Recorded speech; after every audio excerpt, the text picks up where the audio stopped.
रुपाली चाकणकर यांनी राजीनामा दिल्यानंतर सुषमा अंधारे यांनी चंद्रपुरातून राज्य सरकारवरती तोफ टाकली। केवळ राजीनामा पुरेसा नाही तर चाकणकरांवरती गुन्हा दाखल करून सह आरोपी केलं पाहिजे, त्यांची नार्को टेस्ट करावी। यामध्ये प्रशासकीय स्तरावरील अनेक मोठे मासे अडकण्याची शक्यता असल्याचं अंधारे म्हणाल्या।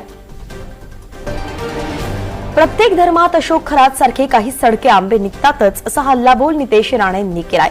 पीडित महिलांनी सरकारशी संपर्क साधावा असं आवाहन सुद्धा त्यांनी केलंय आणि सरकार महिलांच्या पाठीमागे ठामपणे उभं आहे अशी ग्वाही त्यांनी दिली आहे। अशोक खरात प्रकरणी पीडित महिलांची बदनामी करणाऱ्यांवरती सायबर पोलिसांकडून गुन्हे दाखल होणार आहेत। खरात प्रकरणात अनेक राजकीय नेत्यांसोबत देखील मॉर्फ केलेले अनेक फोटो सोशल मीडियावरती व्हायरल होत आहेत। पीडित महिलांसह संबंधित महिलांची बदनामी करणाऱ्या सोशल मीडिया वापरकर्त्यांवरती गुन्हे नोंदवण्यात येतील। नाशिक बलात्कार प्रकरणातील आरोपी अशोक खरातच्या संपत्तीचे नवी काही माहिती समोर आली आहे। शिर्डीतील प्रसिद्ध साई सिल्वर ओक लॉन्समध्येही अशोक खरातचा हिस्सा असल्याचं उघड झालंय। निमगाव शिवारातील तब्बल 48 गुंठे जमिनीच्या 7-12 उतारावरती अशोक खरातचं नाव स्पष्टपणे दिसतंय।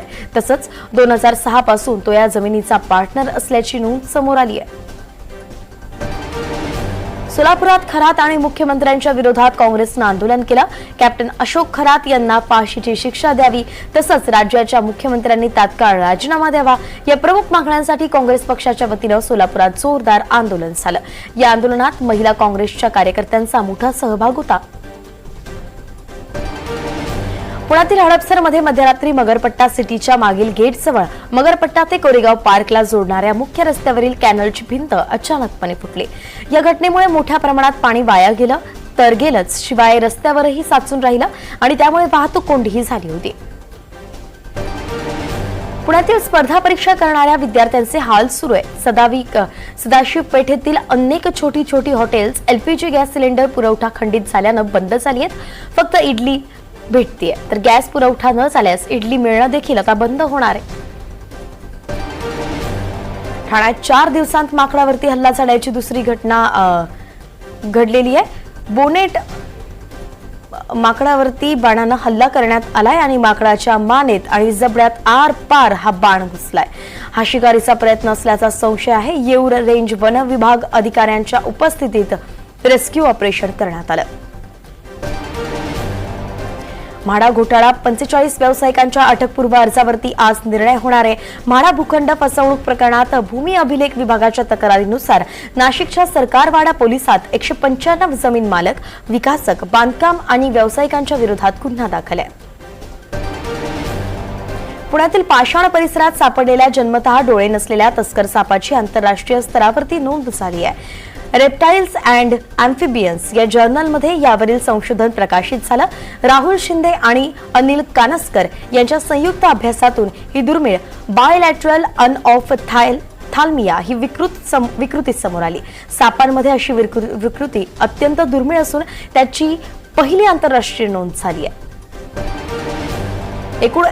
मुंबईमध्ये एकूण 561 फ्लडिंग पॉइंट्स म्हणजे पाणी साचण्याचे ठिकाण आहेत आणि त्यात आता 130 नवीन ठिकाणांची भर पडली आहे। पश्चिम उपनगरात सर्वाधिक 191 फ्लडिंग पॉइंट्स आहेत।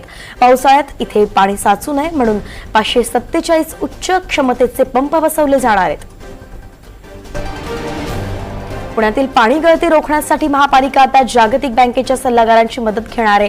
गळतीमुळे दररोज 30 ते 35% पाणी वाया जात आहे आणि अशात ही गळती 20% कमी करण्याचं उद्दिष्ट पालिकेनं ठेवलंय आणि त्यासाठी नुकतंच जागतिक बँकेच्या अधिकाऱ्यांनी पाहणी केली आहे।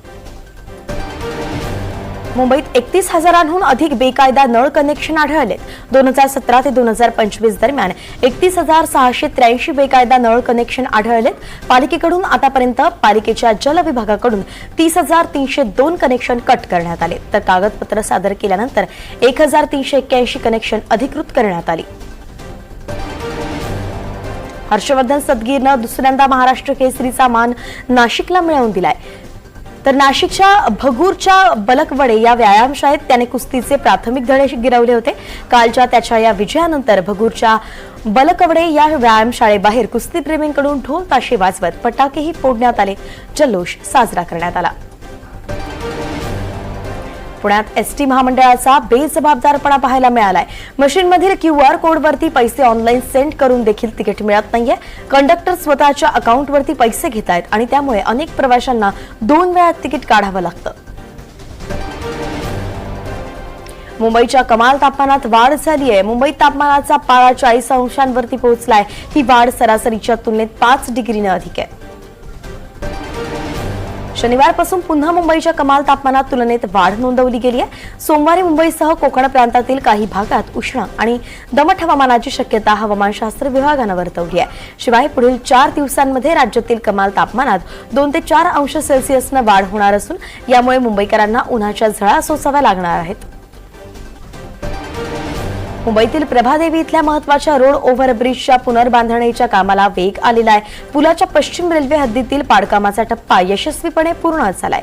शनिवारी मध्यरात्री घेतलेल्या ब्लॉक दरम्यान 27,000 किलो वजनाचे 2 गर्डर सुरक्षितरित्या डिलॉच करण्यात आले। पुण्यातील वाघोली तालुका हवेली इथे सुरू असलेल्या महाराष्ट्र केसरीचा अंतिम सामना महेंद्र गायकवाड आणि हर्षवर्धन सदगीर यांच्यात झाला। हर्षवर्धन सदगीर यानं महेंद्र गायकवाड याला 4-3 असं पराभूत केलं आणि या विजयासह हर्षवर्धन सदगीर 7वा डबल महाराष्ट्र केसरी झाला। भंडारा जिल्ह्यात जल जीवन मिशन अंतर्गत सुरू असलेल्या पाणी पुरवठा योजनांचा बोजवारा उडालाय। निधी अभावी तब्बल 291 गावांतील कामं ठप्प पडली आहेत। नागरिकांना पाण्यासाठी अजूनही भटकंती करावी लागते आणि याच पार्श्वभूमीवरती पालकमंत्री पंकज भोयर यांना अर्थसंकल्पीय पत्रकार परिषदेत विचारणा केली। त्यावेळी त्यांनी निधी अभावी उशीर होत असल्याचं मान्य केलं। रत्नागिरीतील मिरजोळे MIDC इथे बांधण्यात येणाऱ्या पत्रकार भवन इमारतीचं भूमिपूजन पालकमंत्री डॉक्टर उदय सामंत यांच्या हस्ते झालं। या पत्रकार भवनमध्ये ग्रंथालय, अभ्यासिका आणि निवासाची सोय असणार आहे। या ठिकाणी स्पर्धा परीक्षा मार्गदर्शन केंद्र सुरू करून या माध्यमातून पत्रकार सुद्धा IAS, IPS निर्माण करू शकतात। हा संदेश राज्यभर द्यावा असं सामंतांनी म्हटलं। महाराष्ट्र शासनानं कमी पटसंख्येच्या कारणावरून राज्यातील मराठी शाळा बंद करण्याचा निर्णय घेतला।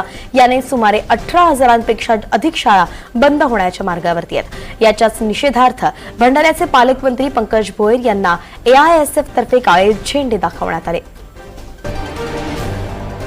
माजी आमदार दीपक पायगुडे यांनी फुलगाव इथल्या शाळेच्या जागेच्या प्रश्नावरती धरणं आंदोलन सुरू केलंय। सरकारनं शाळेची शैक्षणिक जागा रस्ता बांधकामासाठी ताब्यात घेतल्याच्या तसंच विविध भागात अतिक्रमण केल्याच्या निषेधार्थ त्यांनी आंदोलनाचा मार्ग स्वीकारलाय। जळगाव महापालिकेकडून शहरातून संकलित करण्यात येणाऱ्या कचऱ्यापासून CNG गॅस निर्मिती करण्यासाठी सरकारमार्फत GAIL या कंपनीकडून महापालिकेला 100 कोटी रुपयांपेक्षा जास्त गुंतवणुकीचा प्रस्ताव सादर करण्यात आला। मात्र या प्रस्तावाला महापालिकेकडून चालना न मिळाल्यानं हा प्रकल्प रखडलाय आणि या प्रकल्पासाठी महापालिकेच्या डम्पिंग ग्राउंडवरती पायाभूत सुविधा उपलब्ध असतानाही हा प्रकल्प रखडल्यानं आश्चर्य व्यक्त केलं जात आहे। निसर्गरम्य माथेरानमधील दस्तुरी नाका ते छत्रपती शिवाजी महाराजांचा पुतळा या दरम्यानच्या ट्रेकिंग आणि अंतर्गत रस्त्यांवरती पेव्हर ब्लॉक टाकू नयेत असा आदेश न्यायालयानं दिला आहे। तरीही प्रशासनानं काही ठिकाणी पेव्हर ब्लॉक बसवलेत आणि म्हणून घोड्यांना इजा होण्याची शक्यता आहे। ही बाब लक्षात घेऊन आज अश्वपाल संघटनेच्या वतीनं घोडे बंद आंदोलन करण्यात आलं। जळगाव जिल्ह्यातील पाचोरा तालुक्यातल्या पिंपळगाव हरेश्वर इथे महसूल विभागातील राज्य महामार्ग क्रमांक 17ची चुकीची नोंद केली आहे आणि त्यामुळे शेतकऱ्यांच्या जमिनींचे मोठ्या प्रमाणात नुकसान होत आहे। ही नोंद तात्काळ रद्द करावी आणि पिंपळगाव जरंडी रस्त्याचं काँक्रिटीकरण करावं या मागणीसाठी शेतकऱ्यांनी पिंपळगाव हरेश्वर इथल्या गोविंद महाराज मंदिरासमोर आमरण उपोषण सुरू केलंय। हिंगोलीतील रब्बी हंगामातील ई-पीक पाहणी नोंदणी करण्यासाठी मुदतवाढ देण्यात आली आहे। शेतकऱ्यांना मिळणारा पीक विमा परतावा, नैसर्गिक आपत्तीत मिळणारी मदत हे सगळं मिळण्यासाठी मोबाईल ॲपवरती नोंदणी करणं आवश्यक आहे। मात्र जिल्ह्यात आतापर्यंत केवळ 42% शेतकऱ्यांनी ई-पीक पाहणीत नोंदणी केली आहे।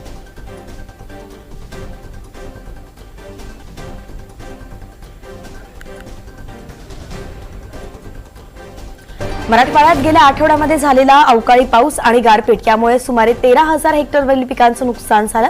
वादळी वाऱ्यासह झालेल्या पाऊस आणि गारपिटीमुळे काढणीला आलेल्या सुमारे 7,000 हेक्टरवरील गव्हाच्या पिकाचं नुकसान झालं। हरभरा, मका, बाजरी यासह आंबा, मोसंबी या फळबागांनाही फटका बसला। दौंड तालुक्यात अवकाळी पाऊस आणि गारपिटीमुळे शेती पिकांचं मोठं नुकसान झालंय। 18 आणि 19 मार्च या दिवशी झालेल्या या नैसर्गिक आपत्तीमुळे शेतकरी अडचणीत सापडलेला आहे। आमदार राहुल कुल यांनी महसूल आणि कृषी विभागाला तातडीनं नुकसानीचे पंचनामे करण्याचे आदेश दिलेत। जळगावच्या धरणगाव तालुक्यातील वराड इथे वादळी वाऱ्यामुळे शेतकऱ्याची 4 एकर ज्वारी जमीनदोस्त झाली। अचानक आलेल्या वादळी वाऱ्यामुळे ज्वारीचं पीक आडवं झालं। वराडचे शेतकरी जितेंद्र पाटील यांच्या हातातोंडाशी आलेला घास हिरावला गेला, त्यामुळे शेतातील पिकाचं मोठ्या प्रमाणात नुकसान झालंय। कोकणात उष्ण लाट आणि दमट हवामानाचा अंदाज असल्यानं सतर्कतेचा इशारा हवामानशास्त्र विभागानं दिलाय। येलो अलर्ट जारी करण्यात आला असून उर्वरित राज्यात उन्हाचा कडाका वाढण्याची शक्यता आहे। आज दक्षिण मध्य महाराष्ट्र आणि मराठवाड्यात विजांसह वादळी पावसाची शक्यता आहे।